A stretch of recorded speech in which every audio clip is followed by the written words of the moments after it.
You've spent an entire career fighting fires and rescuing the injured, sick, and dying. But that's all over now. What do you do when the sirens stop, you've hung up your gear, and you walk out of the firehouse for the last time? What do you do with your life when the smoke clears? Welcome back to the When the Smoke Clears podcast. I'm Russell Miles, and I'm here with Tony Ben Cosme. Thank you again to everybody who has liked the show, listened to the show, downloaded episodes. We really appreciate it. Thank you guys for all your support and all your love. And we wanted to let you know that we have some When the Smoke Clears merch coming out. We have some hats, we have some shirts, we have things that you can wear, and we're going to have some mugs, some coffee mugs coming out. So you can check out our social media for pictures of that, pictures of what those things look like. Check out us on Instagram. Check us out on Facebook. And soon we'll be coming to YouTube, and you can see our beautiful smiling faces up there. And if you're interested in buying any of that stuff, just hit us up either on social media or at whenthesmokeclears8@gmail.com. That's when the smoke clears and the number 8@gmail.com.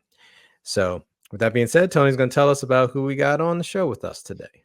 Thanks, Russ. Thanks once again. I want to thank everybody for listening and for giving us time to just so we can share some stories that we're getting together with a bunch of guys and gals that served in the fire service. Once again, like Russ said, we got a lot of good stuff coming out. So our next guest, 24 years of service, retired as a Master Firefighter, was part of the Maryland Task Force 1. That's our FEMA team for the state of Maryland. Part of the hazmat team, was a member of the Swiftwater Rescue Team. I've known him a long time. His whole career, we kind of somewhat came up together. We didn't work every day together on the same shift, but we saw each other a good amount. So really good guy. Master Firefighter, retired from Montgomery County Fire Rescue, Eric Fessenden. Welcome, Eric. Thank you. Pleasure to be here. Yeah, man, I'm glad you're here. I'm glad you took the time to share your story. Like I tell Russ all the time, and I tell all the guests, everyone thinks their story isn't much, but you'd be surprised, though, how your story and how your experiences and how you dealt with them help other people deal with their issues or whatever it is they're going through, especially once the smoke clears and they're retired from the fire service. Mm-hmm. All right, Russ, go ahead. Yeah, that's exactly right. I mean, no two people's stories are ever going to be the same, and you never know how your experiences, your life are going to hit and touch someone. So yeah, man, Eric, thank you very much for coming on the show with us. Absolutely. I'm glad to be here. Yeah. So we want to hear a little bit about the origin story of Eric Fessenden a little bit. So tell us a little bit about where you were born and where you grew up. I was born at Holy Cross Hospital in Silver Spring, and grew up in 40s area in Brookville and Tantera. Went to public school until high school. So I went to Good Counsel High School when it was still in Wheaton. It was all boys. That was a lot of fun. No. Okay. Anyway, knew forever that I wanted to be a firefighter. So did not go away to college. Just went to Montgomery College and worked odds and ends jobs until I got hired with the fire department. Okay. Did you have family that was in the fire service? So my great uncle and my grandfather helped for the war effort back in World War II. They did things for the civil air stuff, civil patrol stuff. So they're both fire department related with that. My father was a volunteer at Silver Spring, and my cousin was a career firefighter. Actually retired from Montgomery County Fire and Rescue as a district chief, which would be nowadays battalion chief. And I joined the fire department as soon as I was allowed to, and just kept plugging along till I got hired in 1990. So I started as a volunteer at Sandy Spring in 87, got hired in 90 by Montgomery County. Okay. So you were always surrounded with the fire department coming up. So definitely. We used to visit my dad's friends at Silver Spring like 3 or 4 times a month from as far back as I can remember. And then I'd go visit my cousin. My cousin didn't he got married later in life, didn't have any kids, so he was always working holidays for people that did have kids. So on holidays, when we would get together with family, we'd stop by the firehouse first and bring him cookies and stuff like that, but just hang out at the firehouse for a little bit.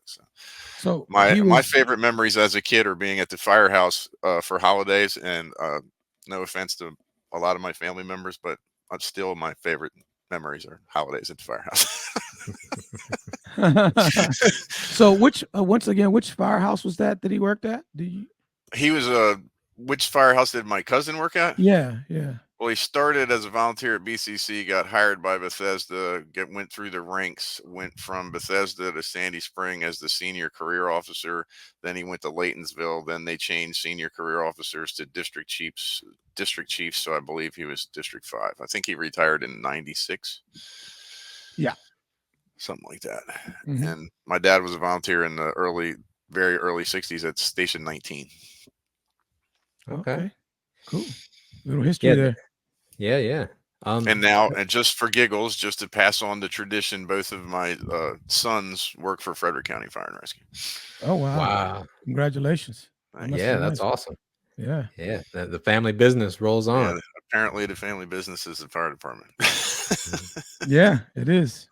Mm-hmm. Tell us about those some of those holidays at the fire station growing up when you were a kid. Like what do you remember about those times?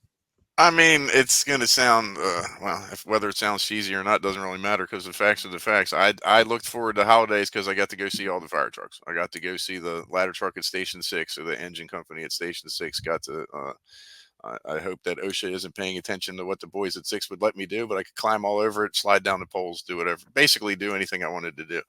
I could do the same thing at Station 19. So it was, all the firefighters were nice. They were superheroes to me at the time. I mean, obviously, we're just humans, but when you're a little kid, that's just the greatest thing on the planet, the big shiny trucks and all that stuff. So. And without getting anybody in trouble using names, they gave me rides on the fire truck too. So nice. Oh, good. So, real good. Awesome. I mean, we were there just long enough for it it seemed like the greatest day ever, but we were probably only there for about a half an hour or so, just because we were just saying hey to Tom and we were bringing him some cookies or whatever, and then we were going over to his parents' house to celebrate whatever holiday it was. But hey, that, like you said, you still remember that to this day, and that clearly impacted you. So that's Definitely. Awesome. It was a positive influence. Obviously. Oh, absolutely. Yeah. Good. And then you said you got a little older and you started to volunteer. Yeah, I started volunteering at Sandy Spring, Station 40, mostly in 1987. Okay. And I knew that's, every little kid in the world probably says they want to be a police officer or a firefighter. And of course, they all want to play sports or whatever. I didn't have talent to play professional sports, obviously.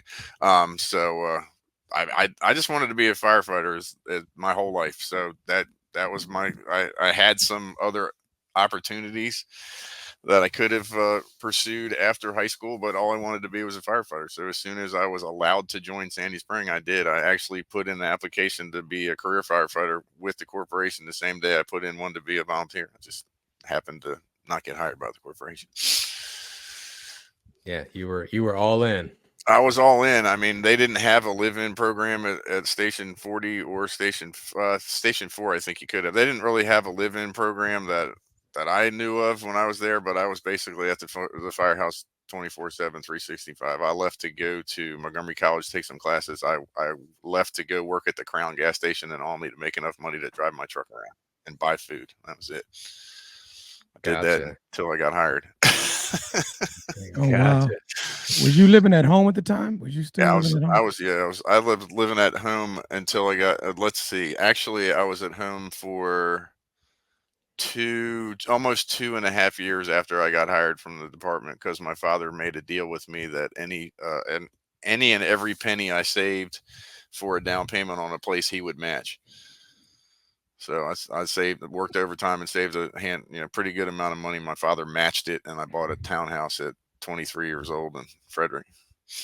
Wow. Which I don't know about today's times, but buying your own house at 23 years old was kind of a big deal in 1993. I think it's a big deal anytime you do it, actually. Yeah.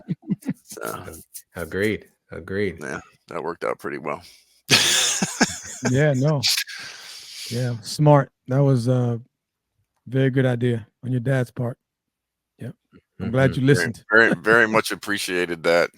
Basically my father, the type of person he was, was always saving for future expenses and always trying to make sure that the future for my sister, myself, my mom was just going to be a lot smoother, where we wouldn't have to work forever or whatever.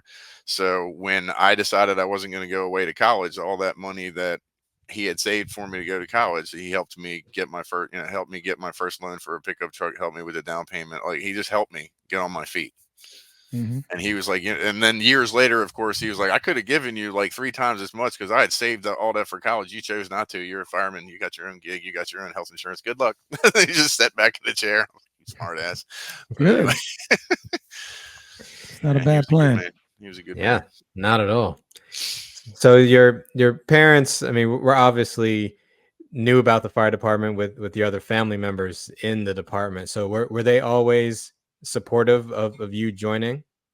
Oh, absolutely. Yeah, my dad, like I said earlier, my dad was a volunteer at Station 19, and he wanted to be a career firefighter. He got hurt, and the insurance carrier, I don't know if it was for Silver Spring or the county, or it's like Corvell you guys have now, or we had, whatever. Long story short, they wouldn't insure him anymore because of his injury. So that's the reason why he left the fire service and became a manufacturing engineer. Wow. So yeah, they're absolutely 100% supportive. And all my dad wanted to talk about, not all, but my father loved talking about the fire department. Always wanted to know what calls I ran, this, that, and the other, and any achievement I made. I could tell that he was extremely proud of that, and kind of wished that he definitely wished he was still riding fire trucks the whole time that I was riding fire trucks. My mom would say he was still in the fire service vicariously through me. So yeah, that's good. Yeah, I bet. I mean, especially since his time in the service kind of got cut short a little bit. So yeah, I can definitely. I definitely mean, he only had a couple years in as a volunteer, and it was cut short. He partially tore his diaphragm, so that was kind of apparently a much bigger deal. Now they would probably throw 2 stitches in it and pat you on the head and send you back in the game, but it was a big deal then. Yeah, no, I mean, but I mean, injury plays a big part. yeah, Yeah. I'm kind of doing the same thing vicariously through my sons. When I hear something going on in Frederick or whatever, I tried not to drive them nuts like my mom would when I was in the fire department. Oh, did you run that call? Were you okay? Blah, blah, all that crap. But I don't do that to my boys. But I just, if there's something that looks interesting, hey, did you get to run that? Well, tell me about it. Blah, blah, blah, blah. I don't know why I'm still kind of hooked on. I want to know more information than you just read on Facebook. That's all. That's something I'm working on that. You can never, I don't think you ever let that go. Like I, said several times on this podcast, you try to fill that space with other things, and there's very few things that can fill that space up again from running calls. And I'm glad you have something like your kids that you could vicariously kind of just get a little bit of that, some of that left over in you. You can express it in that way, so you can still pass on some knowledge to them, because you still got some little tidbits you remember from when you were still riding fire trucks, and you way pass back on in the old days when I was riding a horse to the fire. I could tell them about. Right. Yeah, your probationary packet had hay and feed the horses and all right, that. exactly. They gave us that nice coal shovel to clean up the horse poop and stuff like that. Yeah. Exactly. Now, So it's neat every once in a while. Like, we'll get together, it's a holiday or whatever, we're together, and obviously you put 3 firefighters in the room, or 2 firefighters and a retired firefighter in the room. What are they going to talk about? They're going to talk about the fire department. So they're still looking for some. Every once in a while, they're looking for some tips of the trade, or whatever you want to call them. How'd you all used to deal with this? And you just tell them how to do it. And then it's kind of funny to watch on a YouTube video later when the guys from Frederick are doing something. I was like, I wonder where they got that idea from. Just curious. Oh, wow. But it's all good. Yeah, that's what we're supposed to do. We're supposed to pass things along, right? All of us are. So. Exactly. Absolutely. Yeah.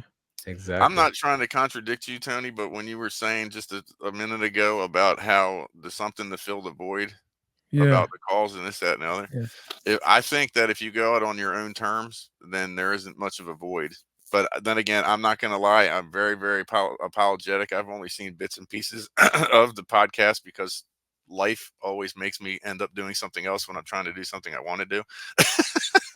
So I haven't had a chance to watch a whole bunch, but I know some of the guests that you've had on, I just didn't get to see or hear their answer to, what fills that gap for them, if that makes any sense. And I can Yeah. tell you, the farther removed I am from the fire department, what you end up missing is the people you worked with and cool calls, not the rest of the, no Oh offense no, to yeah. any fire department, but the rest of the stuff that comes out of the rear end of a bull. I'm doing a good job not cussing, Russ, but it'll come out later. Anyway, um, you just miss the crews and you miss certain calls and this, that, and the other. But a perfect example of it is, um, I'm dead ass asleep. Excuse me. I just said I wasn't going to cuss and I just did it. Anyway, I tried. What was that? 4 seconds. Oh well. It's all good, I bro. was It's all dead. good. I was dead asleep, and my wife used to be an active volunteer at 14 because we live in Poolsville, and both of my sons were volunteers there at one point. But anyway, she was still getting calls on her phone, so she woke me up at like 2 in the morning. She said, "House fire." I didn't even open my eyes. I said, "Is it ours?" She goes, "No." I'm like, "Then why do I give a shit?"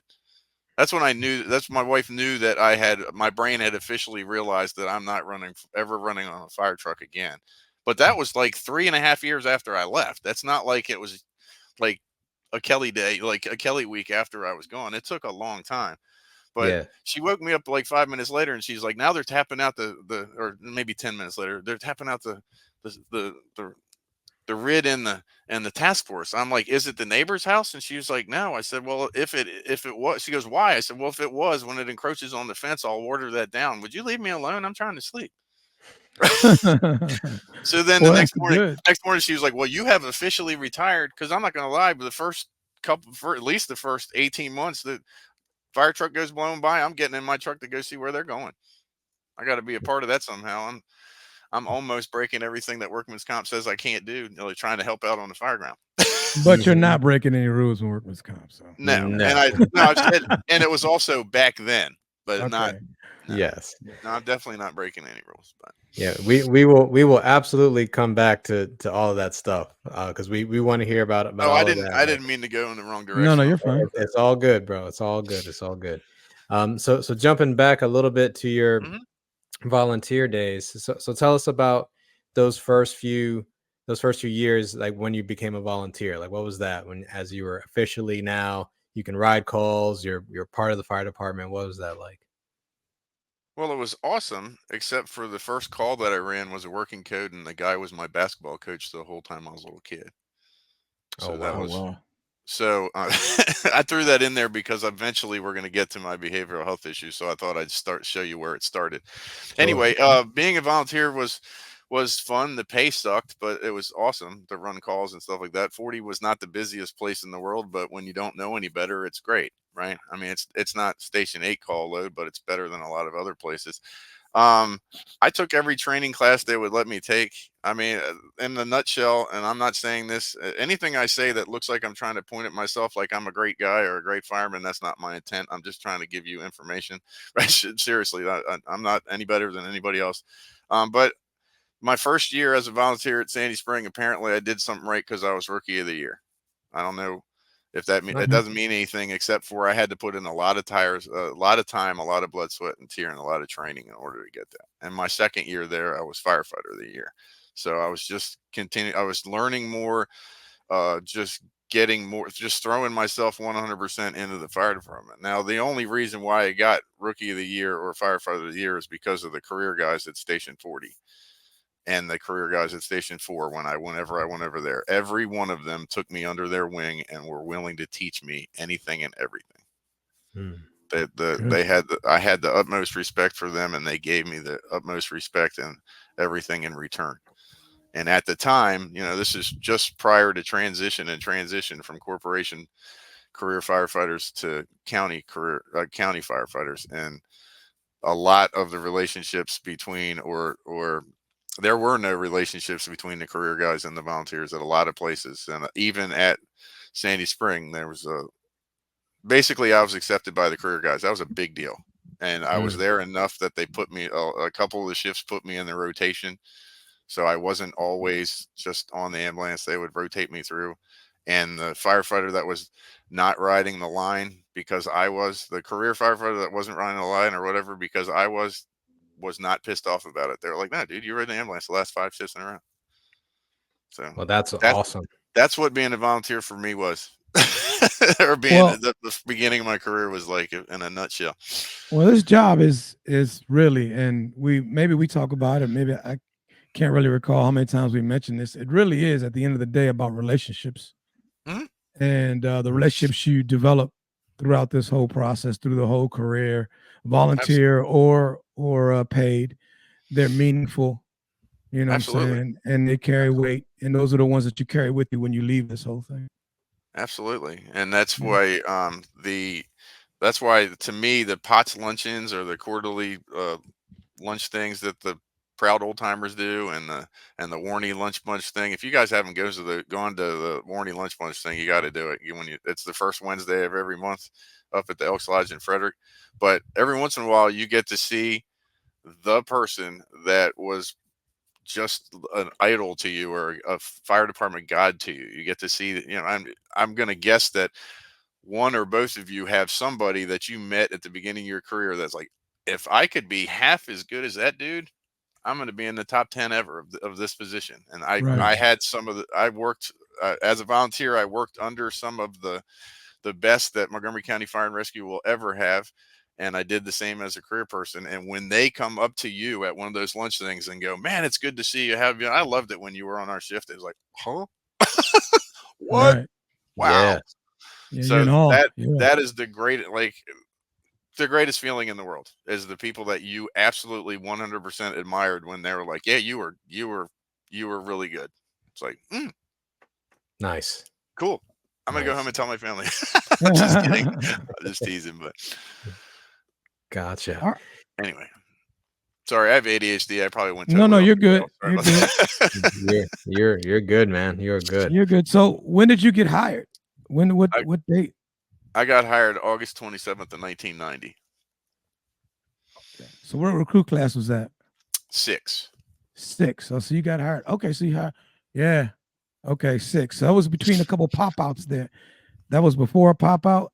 No, Because there I was was pop recruit. out classes. There's pop out Yeah, classes. because I There was was recruit class 7. I was recruit class okay. 7. I was 92. All right. Okay. So you're part of the old academy, and Just like you. Well, so yeah. is Russ, right? Mm-hmm. Yeah, we're Yeah, all Russ old. is the old academy too. Some of us Yeah. have just been left out in the rain a little bit more than others, and that's why we look so old. Anyway. so where were you assigned when you first got out as a rookie? Station 10, Cabin John. And that's when you became part of the Swiftwater? Yeah. Yeah. How was that experience? How was Station 10 or the Swiftwater or both? Yeah, both. I mean, obviously your rookie year, how was that, adjusting from being a volunteer to being paid? Because there's a difference. There's a difference. There is a difference, but going backwards in my training and this, that, and the other, the career guys at Station 40 had taught me how to be a career firefighter. Like it wasn't a huge transition for me, and I had already committed to, if I'm here for the day, I'm not leaving in the middle of the day because something cool comes up. I wasn't one of those, "Oh, there's something cool going on, I'm just going to leave the fire." Like I was assigned to a piece of apparatus. I was assigned to that piece of apparatus until I was relieved. It wasn't. So anyway, so I got hired. I went to Station 10. My shift was great people. I mean, absolutely great people. And again, when I was a volunteer at 40, I thought 40 ran a bunch of calls. When I worked at Station 10, I thought it ran okay calls, not a bunch of them, but it ran some quality or this, that, and the other. The river team, the training was really, really interesting, and this, that, and the other. I'm trying not to be negative. 10 just doesn't run enough calls. They Yeah. just don't. But my Yeah. shift was nothing but great people, and they taught me a lot, and they were good employees and good fire rescue firefighters and stuff like that. Great Swiftwater people, and the greatest people you'll ever meet. But it's not 25 on B shift back when I was on that crew that I could list for. Like, it's just not. Just a little background for people that are listening that are not necessarily aware. Station 10 is by the river, by the Potomac River, and it responds to emergencies on the river, which is swift water, fast moving water. They do lakes and stuff too, but they're mostly swift water, and they have boats and stuff there to run these calls. So they don't run as much regular EMS and fire calls. They still do that also, but their specialty is swift water, and that is, without a doubt, one of the most challenging things we do in Montgomery County Fire and Rescue Services. We do a lot of fire. We do a little bit of everything, all hazard, as I say a lot. But that swift water is no joke. And my hat's off to those guys that do that around the country and the guys that do that here in Montgomery County. And yeah, to get checked off on that took you a little bit of time, huh? It was a lot of hours involved to get from somebody who just stands on the shore and watches people hi as they go by and stuff like that. It takes a lot of stuff, and I agree with you 100%. I mean, it's really hard. It's not easy. It's not like they just plop you in the water and everything's like, oh, this is fun and this is easy. No, it's incredibly dangerous, and then we're talking about Great Falls, Maryland, and Great Falls, Virginia. Those are Yes. killer rapids. It is insane, and that's when it isn't flooding conditions. That's Right. one of the most dangerous places in the Several world. people die every year. Yeah, Every year. all kudos to the people that are there and that have been there, and the future of the guys and gals that will be there. Good for them, and it was fun, right? It was a lot of fun, and it was a good challenge, and I enjoyed that. But when basically, as you said, they don't run a whole lot of fire. They do run fire. They're an all hazards station, just like the whole department is. But when you're running boomerang calls on the Beltway, and then you're just waiting for the weather to be nice so you can go to somebody's tragedy. I mean, running river calls, you're not. Unfortunately, they're not making as many saves as you are body recoveries. So we went from my coach to some other calls as a volunteer to river rescue water recoveries that will, when we get to why my brain is more screwed up than it was when I was a baby. Those would be reasons why. I'm just being silly there. But no, but anything I said that made Station 10 look like it wasn't a real fire department, it's absolutely a real fire department. It's just not, you're not getting your ass handed to you all day long, and that's what entertained me. Best way to put that. Okay, cool. So where did you go after 10? Where did you? They put me on day work at Station 13, and then I shared time. I went to Station 13 because at the time, after transition, everybody had to work. Everybody that was in the corporation, mandatory day work. Everybody had mandatory day work. And after several attempts of trying to immediately go on day work, that didn't work. I did my rookie time in a year or so afterwards at 10, and then they just told me one day I was going to 13. So 13 was an interesting experience. Very. It was slower than 10. Again, there was some great people there. There's another thing, I'm not talking about 10, but in Montgomery County, and you guys both know this, but for people that aren't part of Montgomery County, there are stations that are significantly slower than others, and that's the retirement homes. So you got people that are, in my opinion, they're retirement homes, people that are on the tail end of their career. They want to get 5 more years in and have less of a chance of getting hurt. They go places like 13, they go places like 9, they go to 14, whatever. So I'm young. I'm 24 years old. How many calls I want to run? All of them. Yeah. Right. Mm-hmm. So 13 great people. Day work sucked. There's no question about that. It just does, or it did. And then I got detailed on Fridays. Pat McTighe was the scheduler. God bless him. And he knew I wanted to run calls. So I'd get detailed on Fridays to busy places just because of the way schedules fell out or whatever, which was fantastic. And he sent me down to Battalion 1 to work at Station 2 in Tacoma Park. They still had a truck then, and they're still burning up PG and Montgomery Tacoma Park. So why not go there? But it took me 2.5 hours to get to Frederick when I got off work at 5 o'clock. It's like, dude, you're killing me.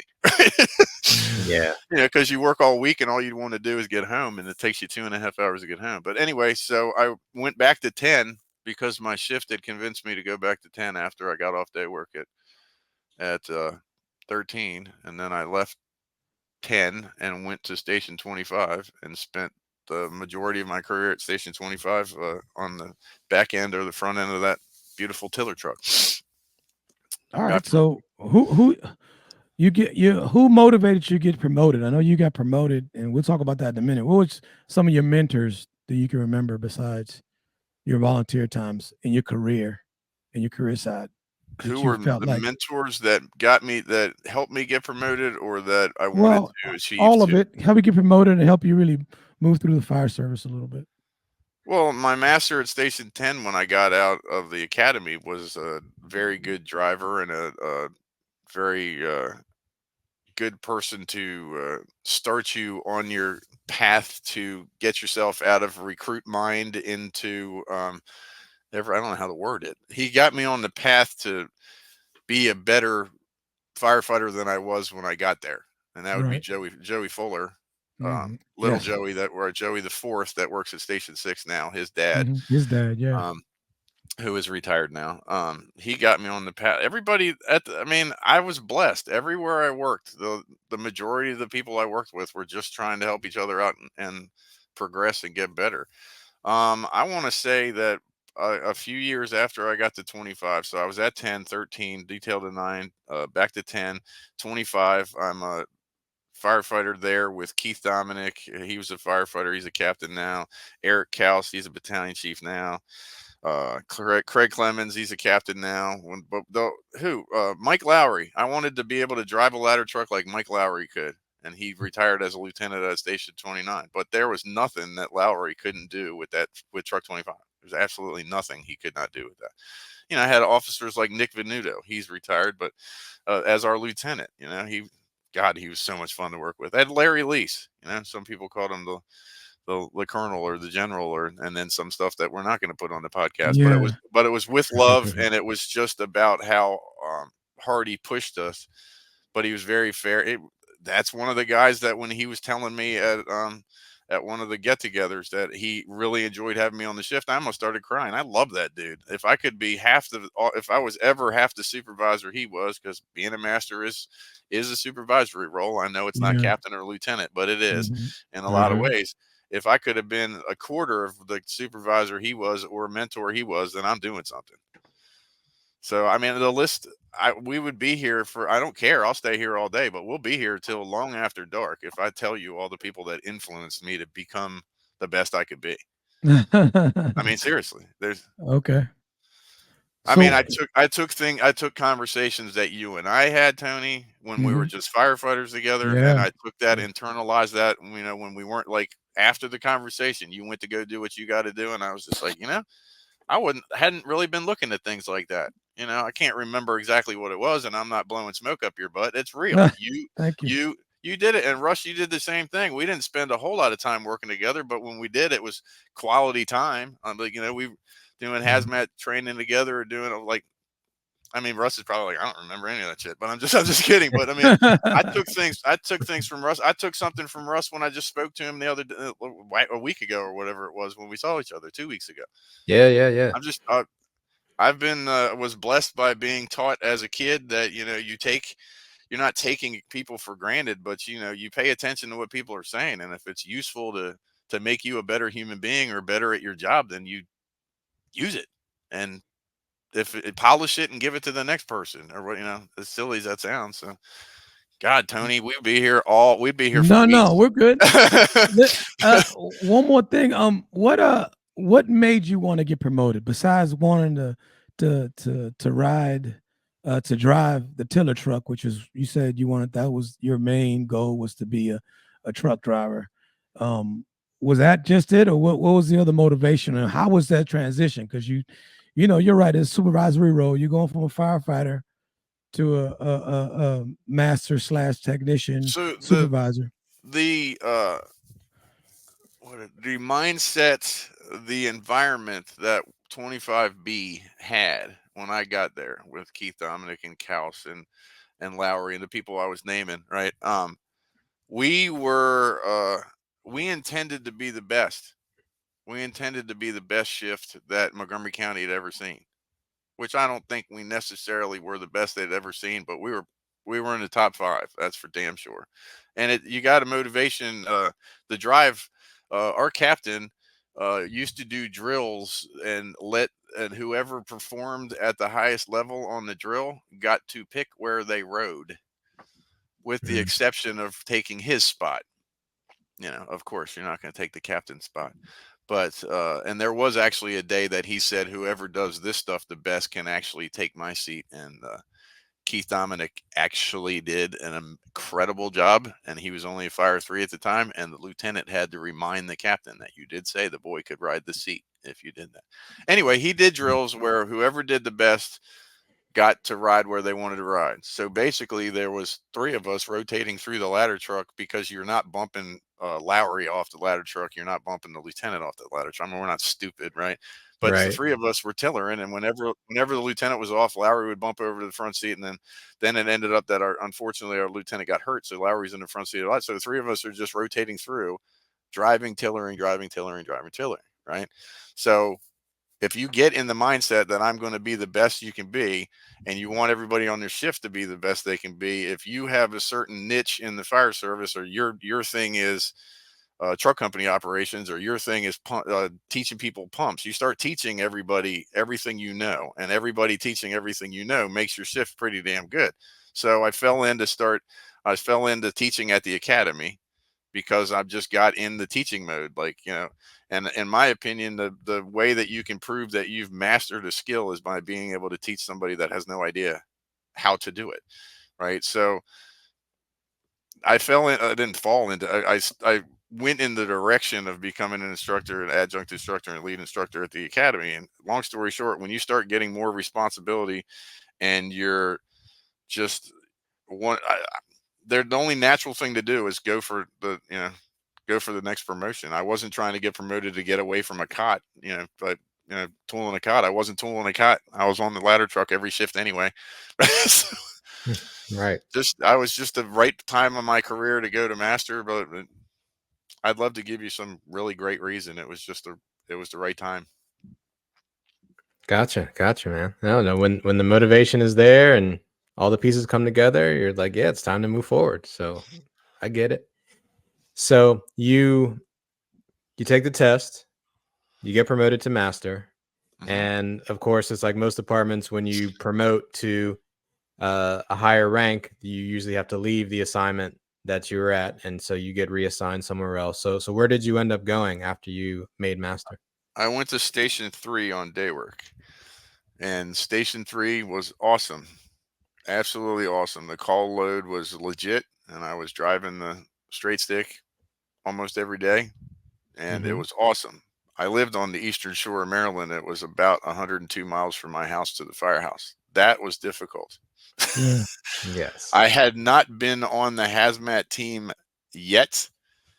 At that time, I was on the swift order team when I was at Station 10. The specialty hadn't come to Station 25. When it did, I signed up I put application in to be on the hazmat team and the USAR team. USAR team picked up right away, started doing training. The hazmat team was a holding pattern until they were doing the next hazmat tech class. And I had gotten promoted and moved to 3, and then the hazmat tech class was happening. So they went ahead and let me get detailed to the class still. And what was the deciding factor on why I couldn't do Station 3 anymore? There's no way I'll go anywhere, right, then still stay at Station 3, only because of the commute. One of the days at hazmat class, we got out early. Of course, I asked scheduling, do I just go back to Station 3? And he was like, for an hour and 45 minutes, that's stupid. And I'm like, okay, what do I do? He goes, go home. So it took me almost 10 hours to get home from the academy because of accidents and stuff like that. So I said, I'm going to find anybody that's parked anywhere and be a master there. So I went to Station 33 on C shift because retired Master Firefighter Mike Bobro was parked at C shift Yes, at he was. 33, and he was really at the SCBA shop. So he was willing to switch with me. God bless him, because that ride was killing me. And then I bet. honestly, I worked with good people at Station 33. My captain was detailed off the floor for a significant amount of time. So that was back when masters could be in charge of the station. So I got to be in charge for a while. That was fun, like months at a time. That was interesting. And then I got to go back to 25 when one of my dear friends was injured and had to retire on disability. I took his spot back at 25 on A shift. So I tell everybody I got paroled, but 33 wasn't really that bad. But compared to 25, it was. Yeah. 25 is pretty busy. Everybody's got their place, right? Everybody Yes.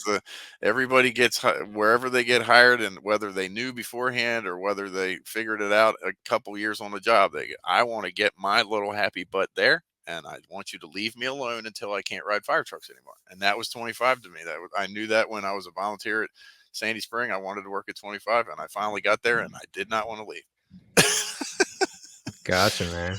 Yeah, Yes, man. your career is interesting. Like it's like extremes. Like you're either at really slow places or you're at really busy places. Like there's no in between. Well, that's that. I remember those Right. days early on. It was like that. It was. I mean, 3 was obviously busy. It like ran through the center of the county. It's hard to explain. Like from Silver Spring all the way up. I mean, Station 40, Sandy Spring, which is right on the other side of 25.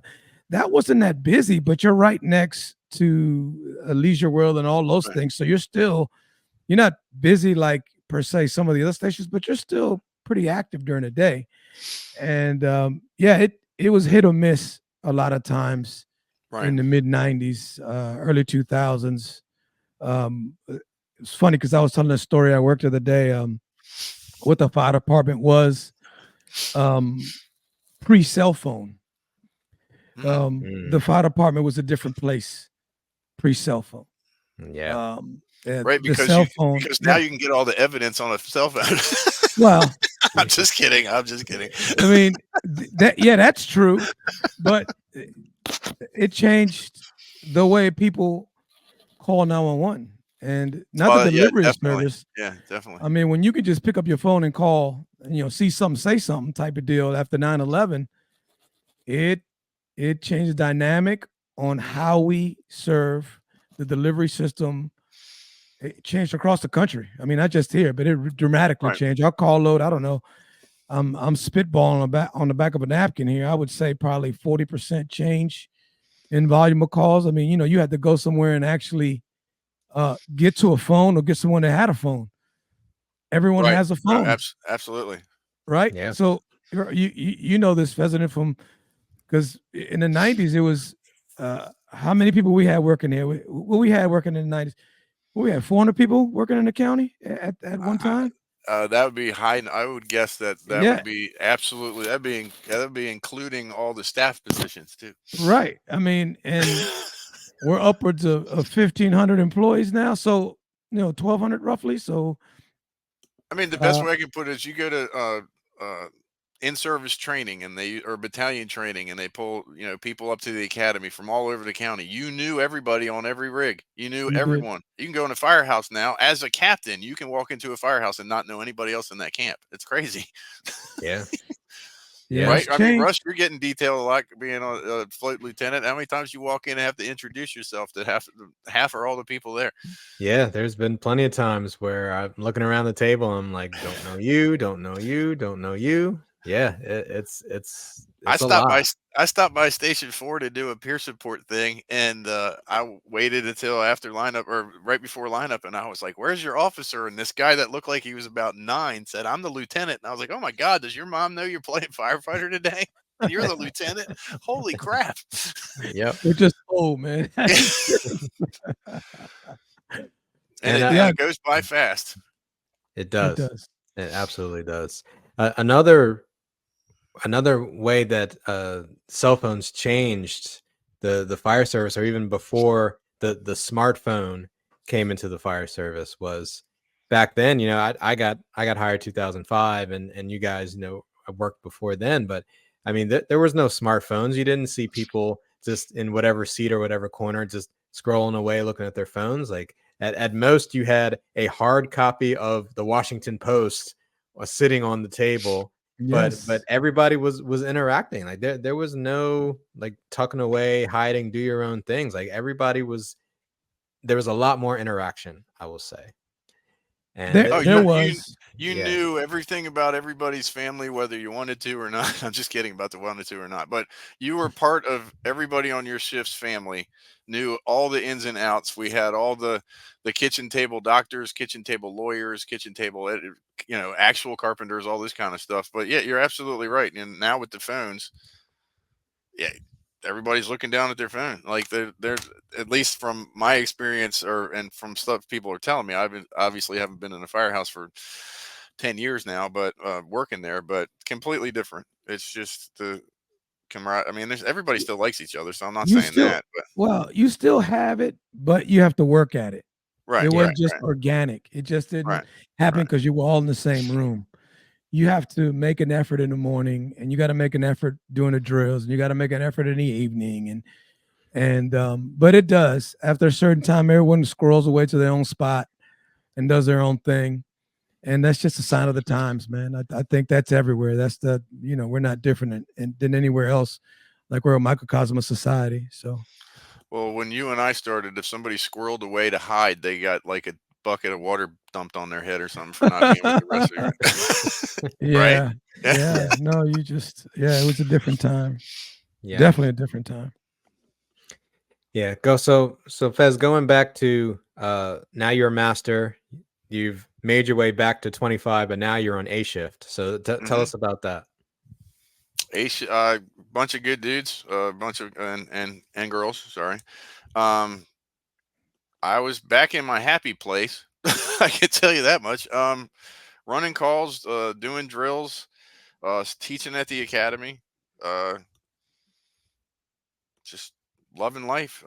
For the most part, I mean, I had personal issues throughout my career. I've been divorced twice, so remarried. I've been remarried now for the third time. Uh, I mean, I love the guys on my shift. I still love the guys on my shift. I love the guys when I was on beat. I mean, there isn't. I can name a couple people that are more fun to go to a cookout with than they are to work with, but I don't hate them or anything. It's just it is what it is. But it was good.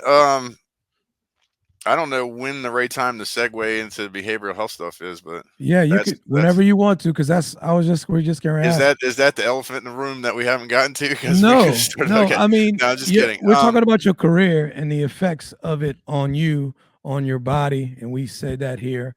Miles mentions it a bunch, and I mentioned it a bunch about how your body's affected. Obviously, we know physically the toll, but the mental toll. And Right. I know you were you got into CISM, I guess, or is it something like that? You can expound on it more. What exactly you're Well, into now? I had the peer support efforts for local 1664. So for the Okay. union, I had that, and I have other people that we have other people that are trained that also do that. But let me just go. If it'd be faster if I just backtrack and go. I had a bunch of physical injuries throughout my career. I got hurt at Station 10, messed up my knee. Got hurt at Station. It doesn't matter. My knee, my back, my neck, my shoulder. Like, I got a bunch of bumps and bruises. I'll call them bumps and bruises. But throughout the whole time, I was also getting running traumatic calls, and we'll call it traumatic injuries to my brain if you want to, not physical, but right. And I had them, like I said, as a volunteer. My first call was a working code. After being allowed to ride anything, it was a working code, and it was my basketball coach from the time I was like 6. And I mean, I knew it. I grew up with his son. Like, he lived 5 blocks down the street, right? So that was impactful. Not like it made me like like goofy, like, or more goofy than I'm already am. But when I look back at everything, that was probably the first traumatic call, because I knew that dude, and I'm watching his wife, who I can, who I was also, who gave me cookies and shit when I was a little kid.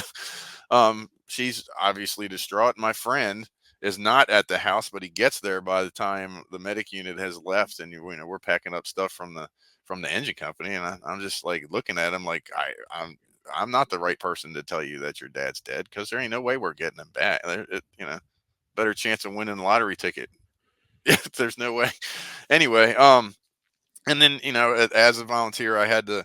We got specialed on a call to cut a dead body out of a car. We got specialed from Station 4 over in the 15s area, because I don't know if the squad broke down or if it was on a box alarm PG or what. I don't know. It doesn't really matter. But we cut a body out of a car, and this girl her face was so destroyed that I didn't recognize who she was or anything until I sat down on the tailboard of the old squad to light a cigarette, because back then it was okay and cool to smoke a cigarette. I don't smoke anymore, by the way, but and recognized the ass end of the car, and went over and got the identification, which the police officer said I couldn't have. So I ripped it out of his hand, and then just crumbled to the ground, because it was the girl that was my girlfriend, if you want to call it girlfriend. It was my crush, and the little cute little girlfriend thing that I had like half of elementary school and all of middle school. I mean, that'll fuck you up a little bit. So long story short, you see dead people on the river, you see traumatic accidents, you see burn victims, you almost die, you get you're in the basement and the hose line burns out, so you have your own experience, near death experience, all that, almost drowned in the Potomac River, like all kinds of Yes. fun shit, right? And it was fun at the time, but it takes a toll on you. So looking back, well, and I won't do the looking back part yet. Anyway, I leave the department because of a cervical spine injury.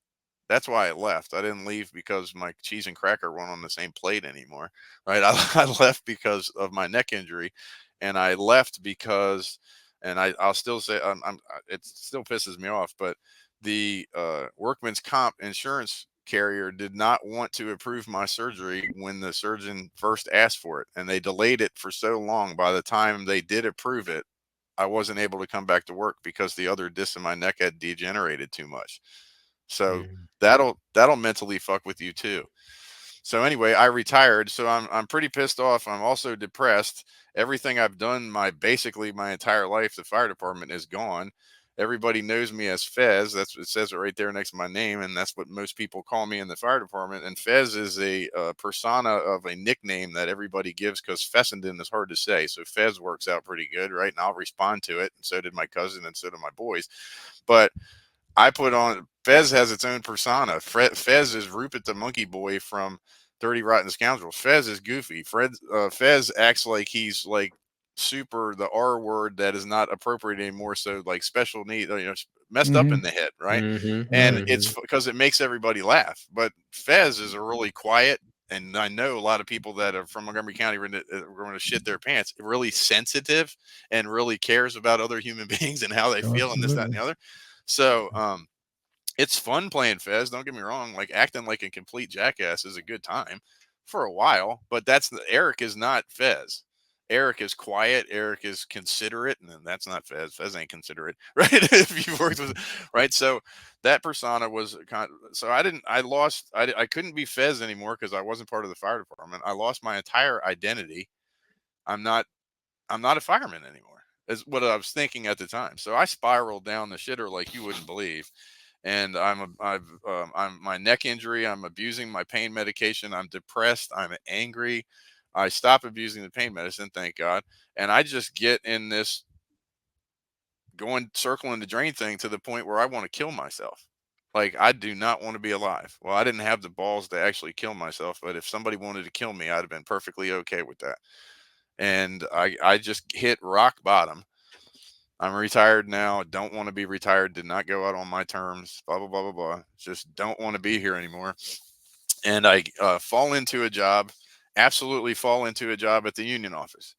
So I have a purpose. So I'm not as depressed, right? So to go off on a little tangent, I had apparently the reason why I could only work at busy stations is because when I had downtime, my brain would go to places I didn't want to be. So I had to make myself really busy. So I went to a busy house and loved it and just traumatized myself more and more and more by running more calls, right? And I would do it all over again, just in case you're wondering. But I started teaching at the academy. I was literally, one year I worked like 1,400 hours of overtime plus my regular shifts. Dude, I think I had like 3 days off the entire year I wasn't wearing blue. With a patch I understand. on it, right? I understand it It completely. wasn't just for money. It wasn't because of alimony or child support from one of my divorces or both of my divorces. It had nothing to do with that. If I had idle time, my brain went places I didn't want to be. So now I'm hurt and I'm depressed and I'm in this spiral, and I'm not busy anymore because I physically can't be busy, right? And my mind's not busy. So I started having nightmares of the working code that was my basketball coach and Erica from the car accident and some random lady in Leisure World that I'm like, what the fuck? Like, what the fuck is Right. happening here? So it's scaring the crap out of me. Now there's no question. I just, I have no purpose. I don't even know who Eric is anymore. I did such a good job of this, like losing Eric. I'm not a fireman. Like, who the fuck am I? All this shit is happening. Like, just somebody take me now, please. So I got this job at the union office, and it actually gives me purpose. So I'm better enough to where I don't want to die, right? Or I don't want to kill myself, but I'm still not happy. And I'm working at the office, and the International Association of Firefighters, God bless their soul for this at least, sends out all this information about the Center of Excellence for Behavioral Health and Substance Abuse for firefighters. So I'm reading it and I'm sending it out because that's my job. My job there is a whole lot of things, but I take information in and I send it in different directions for people to have. So I read it all and I was like, yeah, that looks really interesting. That would probably fix a lot of my problems. I can't do that because it took me 27 years of my life to get the reputation. I don't know what my reputation is now, but when I left, right before I left, it was good. It was pretty good where people would invite me to their fires with them. I'm not trying to be egotistical, but I was pretty good at my job, right? So I didn't want that to be ruined by Tony and Russ and anybody else finding out that my shit was not together. Like I was not doing well because the stigma is the stigma. I'm weak. I'm all that kind of stuff, right? You're a pussy, all this kind of shit, blah, blah, blah, blah, blah.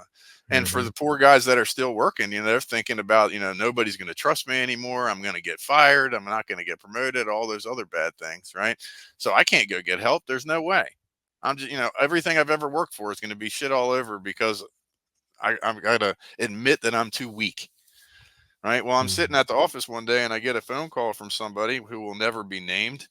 And they said, "Hey man, can we get together? I need to talk. I got stuff going on. I need to talk." I was like, "Sure. You want to go grab a beer?" And they said, "Absolutely not." And I was like, "Oh, okay. Well, where do you want to meet?" And I still find this pretty funny because the person wanted to meet at a cafe, and two firefighters at a cafe just makes me giggle. Anyway, I don't know. And see, made you guys giggle too. Anyway, so I meet them there and I'm expecting to hear they drink too much or they have been drinking too much and they want to help, because throughout my career people have come to me and said, my drinking's getting out of control, like got any ideas? And I would steer them into the whatever direction I knew at the time for the local place or where they lived, for AA or this, that, and the other, right? So that wasn't uncommon for me to think that I would be able to get somebody help with their drinking, but that's not what it was. They're like, "No, it's not drinking. It's all this." And they went, bleh, and they laid all this behavioral health and PTSD shit, not literally on the table, but it felt like they put it all on the table. And I was like, fuck, what can I do for you, man? Nothing. Part of my treatment is to tell 3 of my peers, and I know you won't tell anybody, so I'm telling you. Okay. You don't need me to do anything. He was like, "Nope, you have no idea how good that felt to say that." And I got 2 more people that I got to figure out, 2 more people I trust. I will never tell anybody who that person was, ever. No, that's fine. But on my way back home, I'm just driving. I was like, fuck, I got like 99% of the shit that dude just laid out on the table. Fuck. Right. So I'm like crying on the way home and scared and confused and all this kind of shit. Like, what am I going to do? Sometimes it makes me teary now, but I'm not afraid to cry in front of you or anybody. So, and anybody that thinks that I'm not a man for crying, we can go out front and I'll show you just how much of a fucking man I am. Anyway, or out back, I'm not picky. Anyway, so I get home and I'm very emotionally vulnerable, and I tell my wife like what had happened, but not with who. And I said, "I think I got 99% of this shit." And she was like, "I've been trying to tell you that for like at least 7 years." And I was like, "Well, fuck." Like I didn't have any idea anybody else noticed that I was fucked up. Oh, by the way, the one of the biggest signs and symptoms of if you're just basically a dickhead or an asshole all the time, there's something seriously going wrong. But as the older people in the fire department know, that if the guy's just being an asshole, he's been on the job a while, because the fire department just turns people into assholes. No, it fucks with your brain and you become an asshole to survive. Anyway, remember what that was like a rite of passage back when we started. The old guy was salty. No, the old guy's brain is all fucked up and we need to get him some help. But anyway, so my wife goes, "Since you're being all open and honest and receptive right now, I'll give you an example." And I was like, "What?" Okay. She said, "You remember last Wednesday?" And I said, "I just went to lunch with somebody and I don't know what we ate. What the fuck am I supposed to remember last Wednesday?" She goes, "Don't get angry. I want you to think about last Wednesday." And I'm like, "I'm not trying to be an asshole. I literally have no idea what you're talking about." She said, "You don't remember screaming at your daughter?" This is probably going to make me cry. Sorry. I said, "No." She said, "Well, Aiden, who is now 17, but like 8 or 9 at the time, she used to have a habit of eating cereal as snacks and then leaving a little bit of cereal and a little bit of milk in the bowl and just putting it in the sink or on the counter without rinsing it and putting it in the dishwasher. That is right fucking next to the sink." I mean, how hard is this? It's not even 5 inches, right? So, apparently she did her habit of not putting it away, and I went to the bottom of we have a 2-story home. I went to the bottom of the stairs and I yelled some profanity. Fuck it, I'll tell you what I yelled. I said, Aiden, get your piece of shit ass down here. And she came downstairs, and apparently I spent almost an hour calling my daughter a useless cunt, and just treating her like shit, saying all kinds of terrible things to her. And my son, who is now a career firefighter, who was a teenager at the time, tried to step in between us. And I told him he had less than 2 seconds before he was going to go to a trauma center. And he believed me because he got out of the way. And my wife got in between, and I picked her up by her armpits and did not hurt her, but I just picked her up and moved her and continued to fucking scream at my daughter. And I didn't know I did that. And then I was advised that I do that kind of shit all the time. So I was like, I need to go get help. So I called that number and I made arrangements to go get help. I spent 27 days in the Center of Excellence learning what was wrong with me and how to fix it, or how to cope with it, because you never fix PTSD. So I was sorry about the crying, guys. No, man, I hope, please. All good. I It's hope all you were good. still able to hear what I was saying. No, we heard all of it. Mhm. Okay. So 27 days I learned the coping skills and stuff. You never get over you never get cured of PTSD, but you learn the coping skills. That's what I was going to say. I was diagnosed with PTSD, complicated grief, and severe anxiety. So while I was at the Center of Excellence, I realized that all these people that I cherish, that my shiftmates and stuff, ran the same call I did, and looking at their signs and symptoms that I remember seeing that they had while we were working, I was like, I got to go help these people. So as soon as I got out, I got myself nice and stabilized and got out of the center and all that kind of stuff, I started taking peer support training classes. And I've got like 63 different classes, this, that, and other. We started the peer support effort for 1664. We've been doing it since 2017.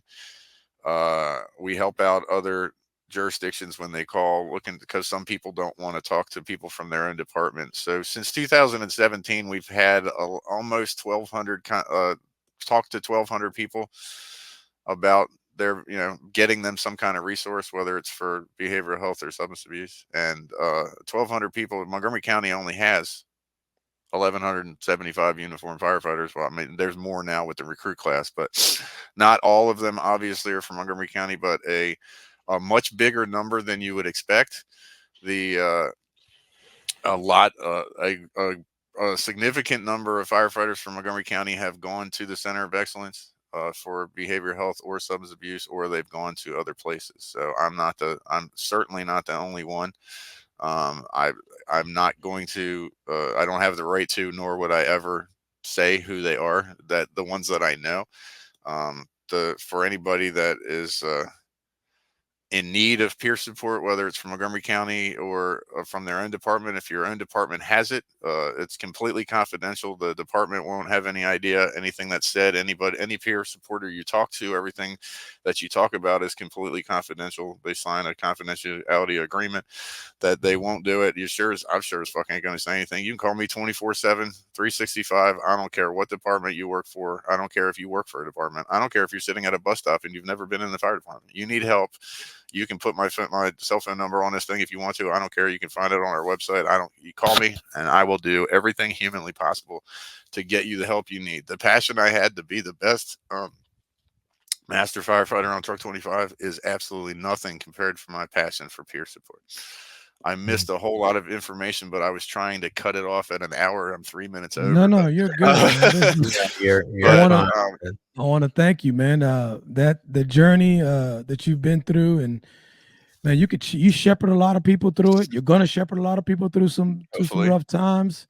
One thing I'd like to speak about the stigma, right? So the stigma of, if like, I'm just going to pick on you, Tony, because we have a longer relationship than Russ. I love you, Absolutely. Russ, but I'm just going to pick on you. I'm going to say, so you say, hypothetically you have issues going on. The stigma, you're probably going to be like, well, I don't want Russ to think differently than me. I want to get promoted. I want people to trust me. Like, I don't want to get fired. Like all that crazy stuff, right? That's public stigma. That's where you think that other people are going to take you from hero to zero in less than a second, and they're not going to trust you anymore. Recording error. Anyway, says it on the screen. Yeah. You're good. We can still hear you. Yeah, you're good. I was just being silly. It just popped up, and I have ADHD. Look, something shiny. Anyway, so there's public stigma, and then there's the personal stigma, right? So I told this to people. I've talked at conferences and stuff like that. So blah blah blah blah blah. I should have led with this. I've talked at conferences. Oh wow. Oh. Now there's a recording error. Okay. Yeah. But don't worry, we'll edit this out. Yeah, we can get it. That was yeah. Wow, and that was wanna end the recording now so that you don't gotta pause as much? No, because it's real easy to edit. Okay. Let me see if I can text them.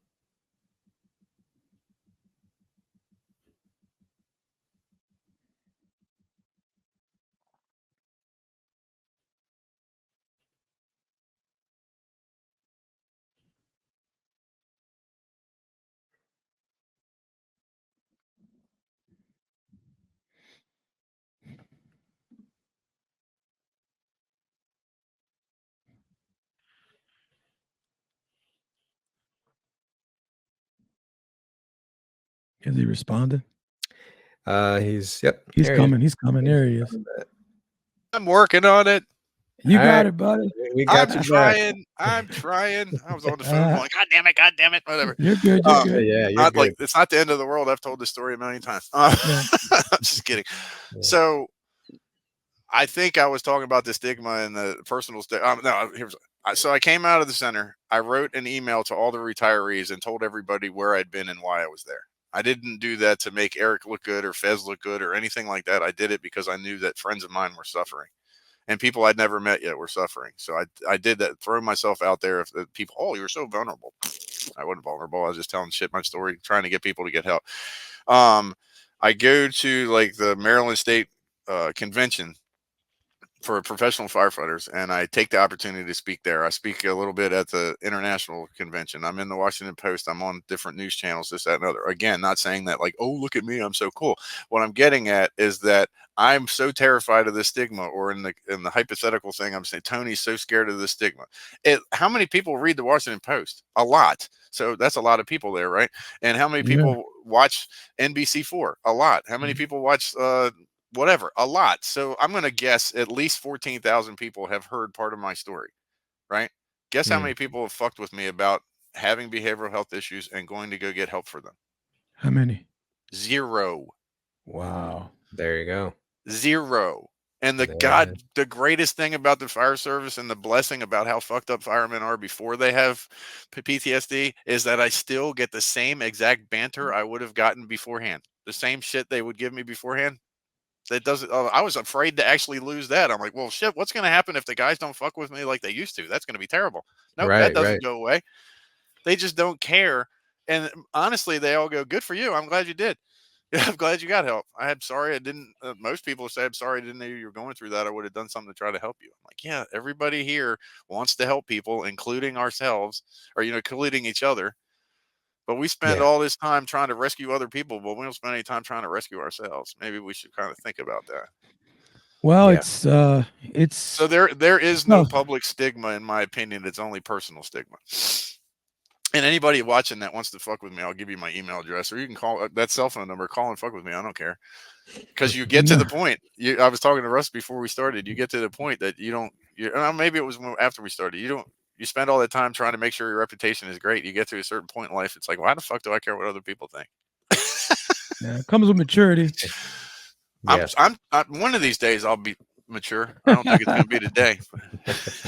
Yeah, it comes with maturity. The thing is that it's a process, and everybody's process is different. Obviously, right. You have to go through your stuff. They have to go through theirs. The fact that you're open enough to meet them where they're at, you know what I'm saying? I'm just when you Well, come, we're available, and yeah. it's a blessing that 1664 has embraced the peer support stuff. I mean, the support they gave me. I mean, I had just started working there, and then I told them I needed to leave for at least 30 days. Can I still have my job? And they're of course they like laughed at me about that part.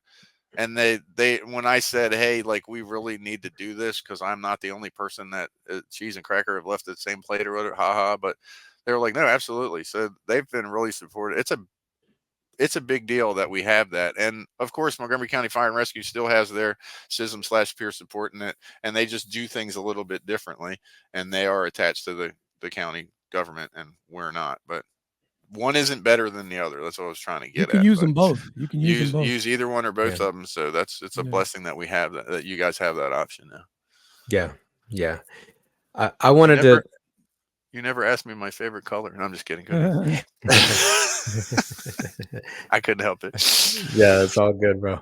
I wanted to come back to something that you said like there is no public stigma, there's only personal stigma. I think that's absolutely right, especially for firefighters that really care about the job and really care about their performance and care about wanting to be an asset to their crew and not a liability. I think a lot of times we are our own worst enemy, like the pressure that we put on ourselves, and or at least I can Yeah, speak that way. absolutely. Yeah, like I know I've concerned myself so much with, well, what's so and so going to think about me, like if I mess this up, or if I do this wrong, or if I just whatever make this mistake, like and I think also too we're kind of our worst enemy in how we can and eat our own sometimes. Like we're way too quick to talk about each other, like, oh, did you see such and such did this, or so and so did that, and we just don't want to be on the other end of that because we care, like we care about how we're seen in the eyes of our brothers and sisters, and so Right. I think we put so much of that stress and that pressure on ourselves. Absolutely. And, There's one thing that I wanted to add to the peer support thing or the my journey or whatever. Well, just the peer support thing. One of the easiest ways to recognize that somebody is struggling. First of all, if you see something, do something, or call somebody or contact something. Try not to confront your friend that you're concerned of because you're backing a honey badger into the corner. You're not going to get a good result if you make them feel like you're backing them into a corner. Anyway, right. Shift mates are probably going to see it before family members see it. And the reason why and how the shift mates will see it is we are creatures of habit. Tony Ben Cosby gets to the firehouse at the same time every shift, don't you? I Yes. did. I got to the firehouse at 4:45 to 5 o'clock at the latest every Right. shift, even when I lived 100 miles away. It just Wow. is, right? So when they're not getting there at the same time, that would be a pretty good sign that something is going on. And they can give you what they give you the excuse, my dog was throwing up all night or whatever, something that's kind of legit. Okay. But when the next shift, their dog isn't throwing up again, or you could ask if their dog's okay. But I'm just, when there's a pattern of behaviors that are not normal for them, there's probably something going on. And if you're not comfortable enough with asking them if something's going on, then reach out to a peer support person and they'll come make that awkward conversation.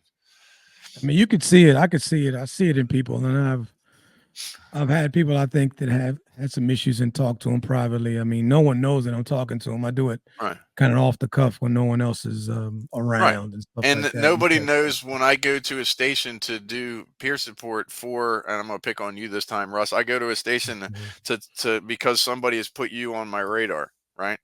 I don't go there and go, hey, Russ, we need to talk because I just backed a honey badger into the corner. I'm going to get absolutely nothing but an angry Russ in a couple minutes. So I go and I ask the captain or lieutenant, can I speak to the whole shift when you're line? And I get there like before lineup. Can I speak to him for a couple minutes after your lineup? Sure. We don't give a crap. Yeah. So I do the really condensed version of the stuff we had here at the hour mark to hours 3 or something like that. Just kidding. But a condensed version of it. And then I just sit and any questions, blah, blah, blah, blah, blah. And the first 100 times I did, not 100, first 25 times I did it, nobody had any questions because ain't nobody talking about behavioral health stuff. But now we've done it enough people have gone for help. It's not this big taboo to have behavioral health stuff in the fire department, so people are more open to talk now. But when it's all over, when I'm sure anybody have any other questions, they go, no, I just stay in the firehouse and hang out and let people start naturally doing what they're doing. And the funny part is, 8 times out of 10, the person I went to go see comes to me and asks if we can go talk for a minute, or the other 2 times I have to go seek them out. But the scary part when this whole thing started was I'd go to a station to talk to Russ, and by their next shift or maybe the following shift after that, 7 out of the 11 people that work there all have phone numbers and or appointments for therapists. Holy shit. Nice.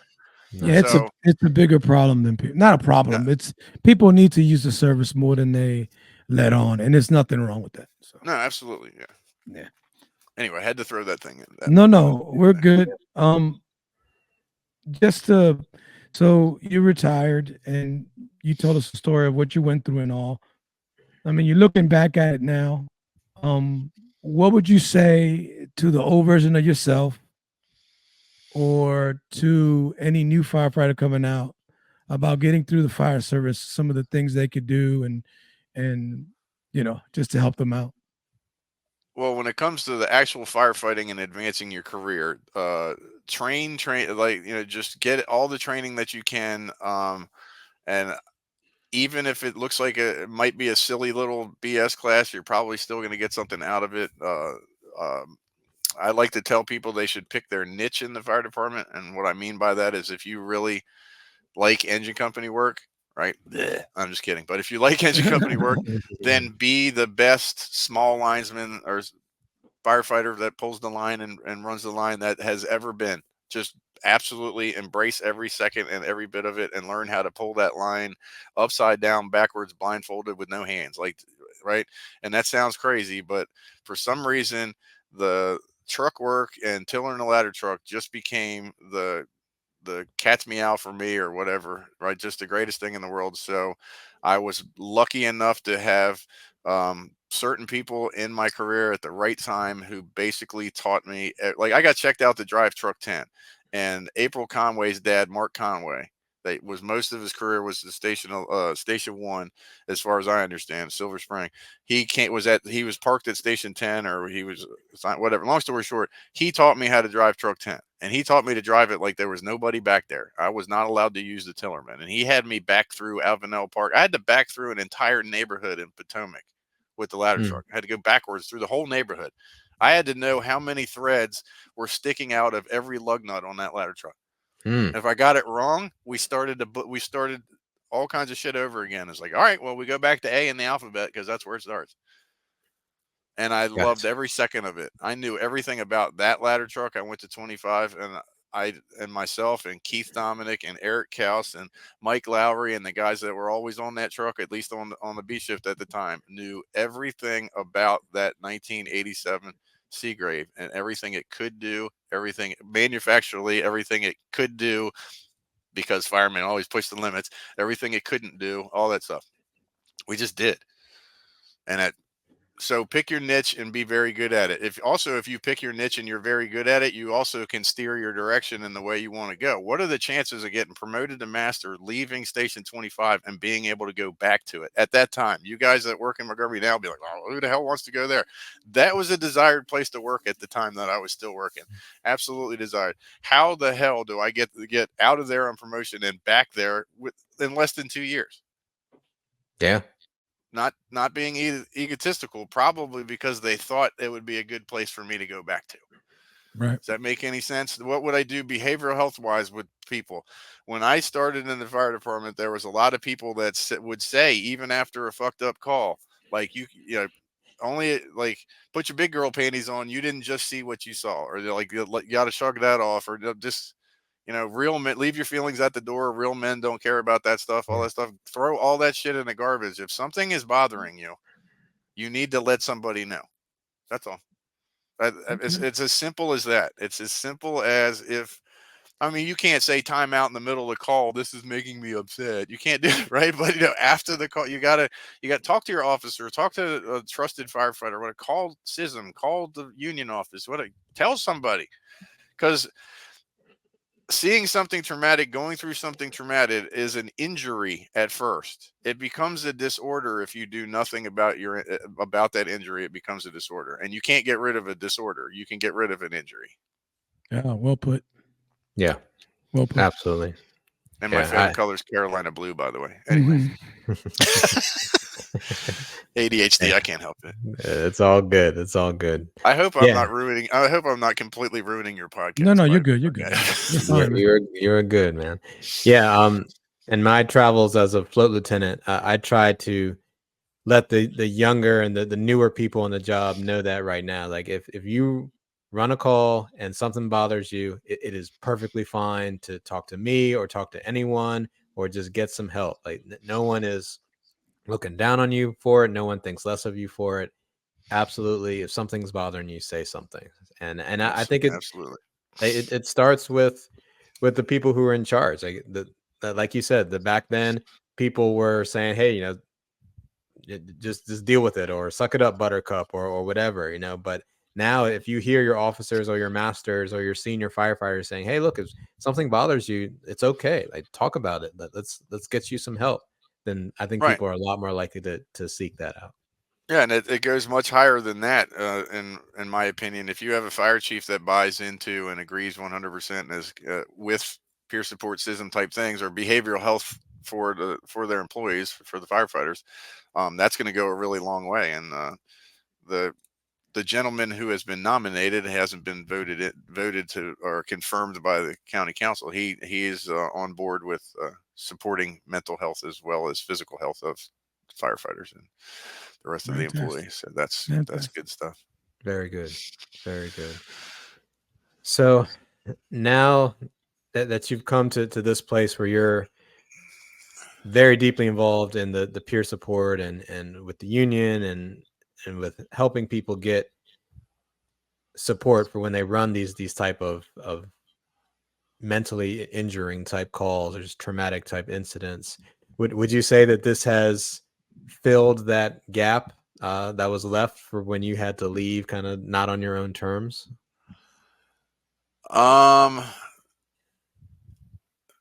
That's a great question.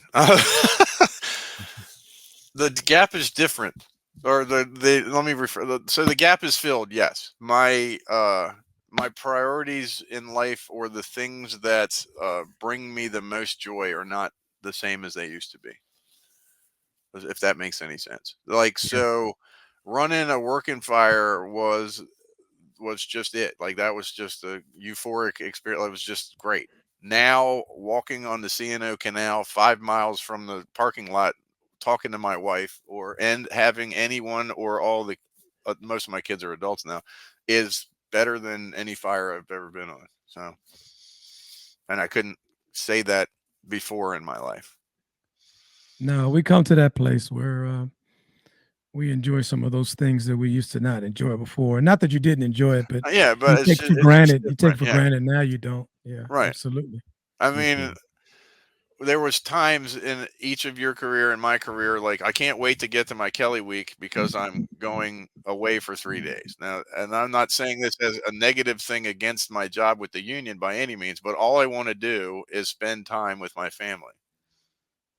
It's all like, that's good. and I spent all that time when I was suffering and had all the years that I didn't even know I had anything. That was a big thing. I had no idea why I was mad or why all that it just all came to fruition after I retired, right? Otherwise I probably would have tried to fix it beforehand. But just, I don't know where I was going because I have ADHD, but I don't know. Just basically the answer is that the gap is filled. I don't know if it's because of the why it's filled. It's just filled. I don't care about missing calls. I'm still too connected though. I'm sure there's still going to be some loss, some really strange loss when I do leave the union office and I don't see people from Station 28 all the time, or I don't see Russ every now and then. I don't see, like, because I see somebody that in uniform almost every day. You know what I'm saying? Yeah. I don't know. It'll probably be weird, but my absolute desire to be on fire trucks and my anger is gone. I can say that much. So that part of the gap is gone. I'm not mad about it anymore.